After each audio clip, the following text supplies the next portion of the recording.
Andhra Paris తెనాలిలో అధునాతన హంగులతో మీకు స్వాగతం పలుకుతోంది ఈ కన్వెన్షన్. వెడ్డింగ్స్, రిసెప్షన్స్, ఎంగేజ్మెంట్స్, కాన్ఫరెన్స్లు, సెమినార్స్ మరియు అన్ని రకాల ఫంక్షన్లకు అనువైన వేదిక. ఈ convention function hall AC, RTC bus stand out gate ఎదురు, తెనాలి. Cell number 7288566666. ప్రజా ఫార్మసీ అనే మందుల షాపు మన గౌరవ మంత్రివర్యులు నాదెండ్ల మనోహర్ గారి చేతుల మీదుగా ఓపెన్ అయిందండి. ఇదిగో ప్రతి సామాన్యుడికి అందుబాటు ధరలో నాణ్యమైన మందులు ఇచ్చేస్తున్నారండి. మరి ఆర్డర్ ప్రకారం ఎలాంటి మందులైనా తెప్పించేస్తున్నారండి. ప్రతిరోజు ఉదయం 7 గంటల నుండి రాత్రి 11 గంటల 30 నిమిషాల వరకు ఎప్పుడు తెరిచే ఉంచేస్తున్నారండి. ఇదిగో అల్లో గాంధీ చౌక్ లేదు, అక్కడ నెహ్రూ రోడ్లోనండి. ఇదిగో మర్చిపోండి, చాలా తక్కువ రేట్లకే నాణ్యమైన మందులు ఇచ్చేస్తున్నారు. ఉంటారండి మరి.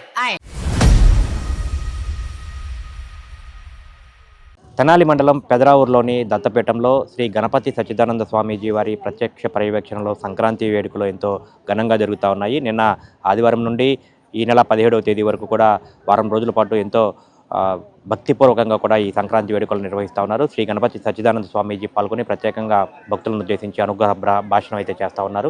రెండో రోజు కూడా ఈరోజు సోమవారం ఉదయం నుంచి కూడా జరిగిన అనుగ్రహ భాషణంలో శ్రీ గణపతి సచ్చిదానంద స్వామీజీ పాల్గొని ప్రజలను ఉద్దేశించి మాట్లాడారు. అనంతరం ప్రత్యేకంగా మీడియా సమావేశంలో ఆయన మాట్లాడుతూ కూడా జనవరి 31వ తేదీ 2015న అంటే 10 సంవత్సరాల క్రితం తెనాలిలో ఒక మహత్తర కార్యక్రమం జరిగింది. ఆ కార్యక్రమం హనుమాన్ చాలీసా పారాయణ కార్యక్రమం ప్రపంచవ్యాప్తంగా కూడా తెనాలి ప్రాంత ఖ్యాతినైతే, తెనాలి ప్రాంత పేరునైతే ప్రపంచవ్యాప్తంగా మారుమోగేలా చేసిందని చెప్పారైతే గణపతి సచ్చిదానంద స్వామీజీ చెప్పారు. ఈ 10 సంవత్సరాలు అవుతున్న సందర్భంగా కూడా ఆ రోజు ఆ కార్యక్రమానికి లక్షలాది మంది భక్తులు ఇక్కడికి వచ్చారు. ఇక్కడ నిర్వాహకులు ఉప్పల వరదరాజులు నేతృత్వంలో ఈ కార్యక్రమం జరిగిందని చెప్పి కూడా గణపతి సచ్చిదానంద స్వామీజీ అయితే పేర్కొన్నారు. ఆ కార్యక్రమం జరిగిన సందర్భంగా ఇక్కడ తెనాలి మండలం పెదరావూరు ప్రాంతంలో భక్తుల దాతల సహకారంతో కూడా ఒక ప్రత్యేకంగా దత్తపీఠాన్ని ఏర్పాటు చేసి ఇక్కడ గురుపీఠం కూడా నిర్మించి ఇక్కడ ఆలయ నిర్మాణం, హనుమంతుని ఆలయ నిర్మాణం చేపడుతున్నట్లుగా కూడా స్వామీజీ అయితే తెలియజేస్తూ ఉన్నారు. ఇక్కడ జరిగినటువంటి త్వరలో ఆలయ నిర్మాణ పనులు ప్రారంభమవుతాయి.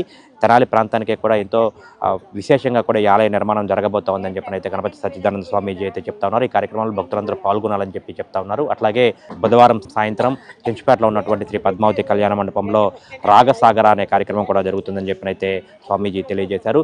ఈ సంక్రాంతి వేడుక ఏదైతే పెదరావూరు దత్తపీఠంలో ఎంతో కోలాహలంగా అయితే జరుగుతూ ఉన్నాయి. ఇక్కడ ఆలయ నిర్మాణంలో కూడా విశేషంగా ఆలయ ట్రస్టీగా కూడా ఉప్పల వరదరాజుని నియమించినట్టుగా కూడా చెప్తా ఉన్నారు. ఆయన కూడా మాట్లాడారు. ఉప్పల వరదరాజు కూడా ప్రత్యేకంగా మాట్లాడారు. 2015 జనవరి 31వ తేదీ అంటే సరిగ్గా రేపు జనవరి 31వ తేదీకి 10 సంవత్సరాల క్రితం జరిగిన ఆ కార్యక్రమాన్ని ఉద్దేశించి ఆయన కూడా గుర్తు చేశారు. స్వామీజీ ఆ కార్యక్రమాన్ని గుర్తు చేస్తూ కూడా మాట్లాడటం, అందుకు సంబంధించి కూడా ఇక్కడ ఆ గుర్తుగా తెనాలి ప్రాంతంలో ఒక మందిరం, ఆ హనుమంతుని మందిరం ఆలయం, భారీ ఆలయం నిర్మాణం చేపట్టడం కూడా ఎంతో విశేషంగా అయితే చెప్పినట్టు కూడా ఉప్పల వరదరాజులు చెప్తా ఉన్నారు. ఈ వారం రోజుల పాటు 17వ తేదీ వరకు జరిగే ఈ వేడుకల్లో స్వామీజీని మైసూరు దత్తపీఠం వరకు వెళ్ళి స్వామీజీని చూడలేని వారందరూ అనేక ప్రాంతాల నుంచి వస్తున్నారు ఇక్కడికి. మన తెనాలి ప్రాంత ప్రజలు కూడా ఇక్కడికి వచ్చి స్వామీజీని దర్శనం చేసుకుని వెళ్ళాలని అయితే ఆయన కోరుతా ఉన్న పరిస్థితి.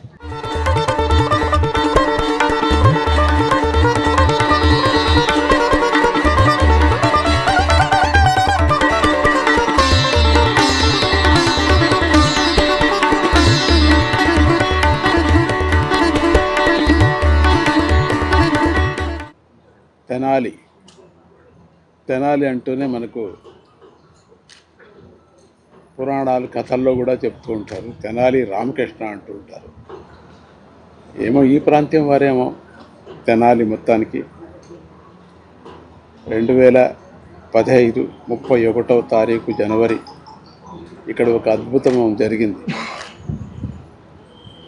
దత్తపీఠంలో మన సనాతన ధర్మానికేం చెప్పచ్చు, ఆ అద్భుతం చెప్పడానికి వీల్లేనటువంటి అద్భుతం అది.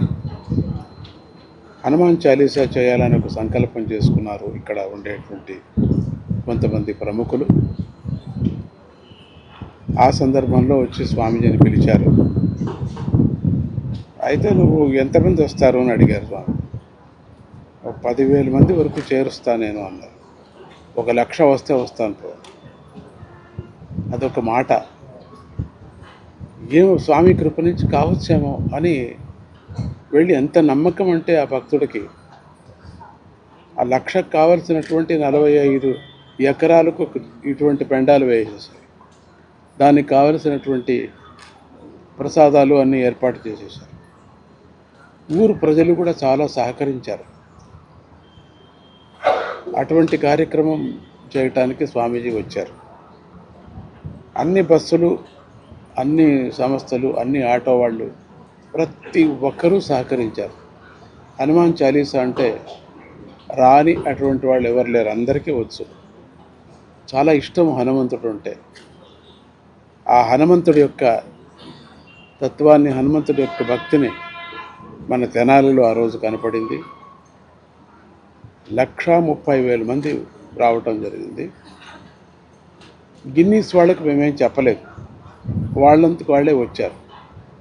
200 మంది టీచర్స్ని, ఉపాధ్యాయుల్ని, లెక్చర్స్ని తీసుకొచ్చారు. నేను అడిగా, ఎందుకు తీసుకొచ్చారు వీళ్ళని? ఎంతమంది ఉన్నారో ఎంచటానికి వచ్చాం మేము అన్నారు. 130,000 వరకు ఎంచారు, తర్వాత ఎంచలేకపోయారు. ఇంకా బ్రహ్మాండంగా ఉన్నారు. ఎక్కడి నుంచి వచ్చారు? పల్లెల నుంచి బండ్లు కట్టుకొని ఆటోల్లో కానీ వచ్చారు. ఆ రోజు ఇక్కడ ఒక తమాషా జరిగిందంటే, ఇతర మతస్థులు వాళ్ళు కూడా సేవ చేశారు. వాళ్ళు మజ్జిగ పంచటం, మరి ఏదైనా వాళ్ళకి కావలసినటువంటి, జనానికి కావలసినటువంటి సౌకర్యాన్ని చేశారు. హాస్పిటల్స్ అంతా ఫ్రీగా ఆ రోజు ట్రీట్మెంట్ ఇచ్చారు. ఆ ఆళ్ళందుకు వాళ్ళకి పుట్టింది, మేమేం ఎవరికి ఏం చెప్పలేదు. ఇంకా మీకు చెప్పాలంటే కొన్ని చిన్న చిన్న హోటల్స్ ఫ్రీగా వాళ్ళు పనిచేశారు. ఆ టైంలో మధ్యాహ్నం కదా భోజనం. అటువంటి విచిత్రం ఇక్కడ ఆ రోజు 2015 31 జనవరిలో జరిగినటువంటిది ఇప్పుడు నేను మర్చిపోలేను. ఎక్కడెక్కడ దేశంలో తిరుగుతూ ఉంటానో అక్కడంతా కూడా ఈ తెనాలి ప్రస్తాపన వస్తూ ఉంటుంది. దీన్ని లిటిల్ ప్యారిస్ అని అంటుంటారు, లిటిల్ వెన్నీస్ అని కూడా అంటుంటారు. అంటే కాలువలు ఉన్నాయి, ఇంకా దండిగా ఉండేది, ఇప్పుడంతా ఇంట్లో వచ్చేసాయి. నిజమే, ఒకప్పుడు అట్లా వెన్నీస్కి రావాలనేది ఒక వాళ్ళందరికీ కూడా ఉండేది. అటువంటి సౌందర్యమైనటువంటి ఒక ఈ ప్రదేశం, సౌమ్యమైనటువంటి జనం, ఎవరెవరి మతాలు వాళ్ళు అనుసరించుకున్నప్పటికీ కూడా చాలా సౌహార్ద్యంతో, చాలా ప్రేమతో ఉండేటువంటి ఈ తెనాలి చాలా సంతోషంగా ఉంటుంది. ఈరోజు ఇక్కడ అప్పుడు చేసినటువంటి హనుమాన్ చాలీసా కోసరం ఒక గుర్తుగా ఇక్కడ ఏదైనా ఒక ఆలయం కట్టాలని చెప్పేసి, ఇప్పటికే 16-17 అడుగులు హనుమంతుడు ఏకశిలతో వచ్చి నిల్చున్నాడు. ఒక ఆలయం కట్టాలనే ఒక ఉద్దేశంతో నేను ఏర్పాటు చేశాను. అప్పుడు ఇక్కడ ఒక భక్తురాలు కొడాలి రాజా, ఆయన కూడా భక్తుడే. రాధ ఆయన యజమాని కూడా, ఆయన యజమాని కూడా చాలా భక్తుడు. వాళ్ళు ఒక సంకల్పం చేసుకున్నారు, ఇక్కడ ఒక 4 ఎకరాలు ఉంది, మేము ఇస్తాం, అక్కడ మీరు కట్టచ్చు అని చెప్పేసి. అప్పుడు నేను తీసుకోలేదు, 3 ఏండ్లు ఎందుకులేంది. మళ్ళీ స్వామి కనపడి నేను ఆ స్థలంలో ఉంటాను అన్నారు. మధ్యలో ఎవరో ఇచ్చారు, స్థలం ఉన్నది, తెనాలి మధ్యలో ఉంది మాకు, కానీ చిన్నది అయిపోతుంది. మా పరివారం చాలా పెద్దది, దత్త పరివారం. అందుకని ఈ స్థలాన్ని ఎన్నుకొని ఇక్కడ మొట్టమొదట స్వామీజీకి మనం గురునిలయం కావాలని దత్తపీఠం నుంచి దీన్ని కట్టించుకోవటం జరిగింది, ఈ గురునిలయాన్ని. తర్వాత ఇప్పుడు కార్యక్రమాన్ని ఏం చేయాలో ముందుకు అని చెప్పేసి యోచన చేస్తున్నాం. సత్సంగాని కోసం చిన్న ఒక షెడ్ కూడా వేసుకున్నాం, ప్రతి వారం చేయటానికి. ఇక్కడ ఒక మంచి గుడి కట్టి ఒక మంచి వైద్య సేవ కూడా అందించాలా ఫ్రీగా అని చెప్పేసి ఒక సంకల్పం చేసుకున్నాం. ఇంకా ఏమేమి అవుతుందో తెలియదు, ఒకటొకటిగా ఏమవుతుందో. నాకు తెలిసిన దృష్టి 1, 2 ఆలయము, తర్వాత వైద్య సేవ అందించాలా అందరికీ ఫ్రీగా, బీద వాళ్ళకి అని చెప్పేసి అనుకున్నాం. అటువంటిది ఈ నిన్న కూడా ఇక్కడ హనుమాన్ చాలీసా పారాయణం అయింది. రేపు ఇక్కడ ఒక ఛత్రము పద్మావతి కళ్యాణ మంటపంలో రాగసాగర అనేటువంటి ఏర్పాటు చేశారు. స్వామి ఈ సంగీతం నుంచి మనశ్శాంతి రావాలని చెప్పేసి, జనంలో మనస్సుకు బాగా ఉండాలని ఆ సంగీతాన్ని అక్కడ పెట్టాం. రేపు సాయంత్రం ఆ కార్యక్రమాన్ని రాగసాగర శ్రీ సంక్రాంతి శ్రీ సంక్రాంతి రాగసాగర, ఎందుకంటే సంక్రాంతి పండుగ వస్తే హ్యాపీ సంక్రాంతి, అందరికి కూడా హ్యాపీ సంక్రాంతి చెప్తున్నాం. అందరూ పండగ హ్యాపీ సంక్రాంతి అంటే చాలా ఇష్టం కదా అందరికి కూడా. ఇప్పుడే న్యూ ఇయర్ కూడా చేసుకున్నాం, సంక్రాంతి కూడా చేసుకుంటున్నాం. సంక్రాంతి శుభాకాంక్షలు అందరికీ తెలుపుతూ ఈ సందర్భంలో మంచి పాడి పంటలు రాని అని అంటూ, పాడి పంటలు కొన్ని చోట్ల రాలేదు, పాపం వచ్చింది, నోటుకొచ్చింది పోయింది, దేవుడి ఇష్టం అది, ఆయన సంకల్పం కదా. అందుకని ఆయనకి మళ్ళీ ప్రార్థన చేస్తూ మనం చేసిన తప్పులన్నీ క్షమించి మనకు మంచి పాడి పంటలు రావాలా అని చెప్తూ ప్రజలు మరి ఇక్కడ ప్రభువులు అంటే ప్రజాప్రతినిధులు వీళ్ళందరికీ కూడా సద్బుద్ధి కలగని అని అంటూ, ప్రజలకు సద్బుద్ధి కలగని, మనశ్శాంతి కలగని అంటూ ఈ రాష్ట్రమంతా ఈ ప్రాంతమంతా కూడా సుభిక్షంగా ఉండని అని హనుమంతుడిని వేడుకుంటూ, అంతే అందరికీ అదే చెప్తున్నా, శాంతిగా ఉండండి, సమాధానంగా ఉండండి, అన్నీ మనకు పరమాత్ముడు చేసి పెడతాడు. అంత ఓర్పు అనేటువంటిది మనకు ఉంటే అన్నీ మనకు సక్సెస్ అవుతుంది. మళ్ళీ మనకు చెప్తూ మీ అందరికి కూడా హనుమంతుడు మిమ్మల్ని ఆశీర్వదించని హ్యాపీ సంక్రాంతి. జై గురుదత్త శ్రీ జై గురుదత్త శ్రీ గురుదత్త. తెనాలి పట్టణ ప్రజలందరికీ కూడా అవధూత దత్తపీఠాధిపతి జగద్గురువులు శ్రీ శ్రీ శ్రీ గణపతి సచ్చిదానంద స్వామీజీ వారి సంక్రాంతి శుభాకాంక్షలు తెలియజేస్తూ, గత 10 సంవత్సరాల క్రితం మన తెనాలిలో మరి Guinness book of world record ప్రపంచ పటంలో తెనాలిని చూపించాం. అంతగా ఇక్కడ హనుమద్ భక్తులు మొత్తం కూడా ఒక చోట చేరుకొని పారాయణ చేయటం వల్ల అప్పటి నుంచి స్వామివారు తెనాలిలో ఒక మంచి హనుమాన్ దేవాలయం నిర్మించాలి, అది సేవాభావంతో ఉండాలి, హనుమంతుడు అంటేనే సేవకుడు కాబట్టి ఇక్కడ సేవ జరిగేటట్టుగా ఉండాలి, కేవలం టెంపులు పూజలు అని కాకుండా ఆయన భావన. అందుకనే చెప్పారు ఇప్పుడు కూడాను దేవాలయంతో పాటు వైద్య సేవ కూడా, ఫ్రీ వైద్య సేవ ఇక్కడ జరగాలని చెప్పారు. మరి ఇటువంటి తెనాలి చిన్న పట్టణంలో అంతటి మద్భాగ్యం మనందరికి కలిగింది. పెదరావూరులో మరి స్వామి త్వరలో కరెక్ట్గా మళ్ళీ ఇదే రోజుల్లో స్వామివారు వచ్చి కుంభాభిషేకం చేయడం కూడా జరుగుతుంది. దేవాలయ నిర్మాణానికి సంబంధించి అంతా కూడా ప్లాను మొత్తం రాతి కట్టడం జరుగుతున్నది. ఆళ్లగడ్డలో దీనికి సంబంధించి ప్లాన్ ప్రకారం రాయి కూడా అంతా చెక్కబడింది. ఫౌండేషన్ అవ్వగానే నిర్మాణం మొదలు పెడతారు. కాబట్టి ప్రతి ఒక్క హిందూ బంధువులు, భగవద్బంధువులు ప్రతి ఒక్కరు కూడా ఈ యొక్క హనుమాన్ అంటేనే రామ సేవకుడు అంటేనే హనుమాన్, కలియుగంలో పిలిచిన పలికే దైవం, ప్రత్యక్ష దైవం హనుమంతుడు. అటువంటి మరి మనం మైసూరు వెళ్ళి గురువుగారిని పలకరియాలి, గురువుగారిని దగ్గరికి వెళ్ళాలంటే చాలా కాలము, తర్వాత వ్యయప్రయాసాలు కూడింది. ఈ రోజున స్వామి మన కోసం మన తెనాలి పట్టణానికి విచ్చేశారు. కాబట్టి మీరందరూ కూడా ఇక్కడికి విచ్చేసి స్వామి యొక్క ఆశీస్సులు పొంది తీర్థప్రసాదాలు స్వీకరించాలని కోరుతున్నాను.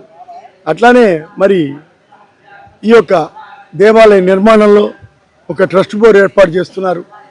ఇప్పుడే చెప్పారు స్వామివారు కూడా, దానిలో నువ్వు ఒక ట్రస్టీగా బాధ్యత తీసుకొని మాట్లాడని చెప్పి. అందుకని ఈరోజు నేను ఇక్కడ మీ ముందు నిలబడి మాట్లాడుతున్నానంటే వరదరాలు మరి ఆ స్వామివారి ఆశీస్సులు లభించినాయి. ఈ దేవాలయ నిర్మాణంలో నువ్వు పూర్తి బాధ్యత తీసుకొని సంపూర్ణంగా చేయాలన్నారు. స్వామి అలానే చేస్తానని చెప్పాను. ఇదొక మనకి అత్యద్భుతమైనటువంటి దేవాలయంగా ముందుకు సాగుతుంది. ఎందుకంటే దేవాలయ నిర్మాణం కూడా ఎట్టి పరిస్థితులు అతి తొందరగా అవుతుంది. ఎందుకని స్వామివారు పాదం మోపినాక అది ఎక్కడా కూడా ఆగదు. డల్లాస్లో స్వామివారు నిర్మాణం చేపడితే 100 కోట్ల నిర్మాణం, అందరూ రోజు $1 ఇవ్వండి అని అడిగారు. సభాముఖంగా $1 ఇవ్వమన్నారు. అందరూ నవ్వారు. అదే స్వామి $1తో ఎప్పుడు నిర్మాణం అవుతుంది ఇది అనుకున్నారు. ఆయన ఏం చెప్పారు, ప్రతిరోజు మీ ఇంట్లో ఎంతమంది ఉంటే అన్ని డాలర్లు అక్కడ పెట్టండి దేవుడి దగ్గర, సంవత్సరం ఆగి ఇవ్వండి అన్నారు. 100 కోట్లు వచ్చాయి. ఇది కదా రూపాయి అడిగింది. ఆయన ఇప్పుడు కూడా ఏమంటారంటే ఈ నిర్మాణం 10 కోట్లైనా ఒకటే పెట్టుకునేవాడు ఉన్నాడు, అలా వద్దు, ప్రతి ఒక్కరూ నేను ఒక ఇటుగా లేకపోతే నేను ఒక సమిధ, నేను ఒక సైనికునిలాగా వచ్చి ఇక్కడ అందరూ పాల్గొనాలి అనేదే ఆయన భావన.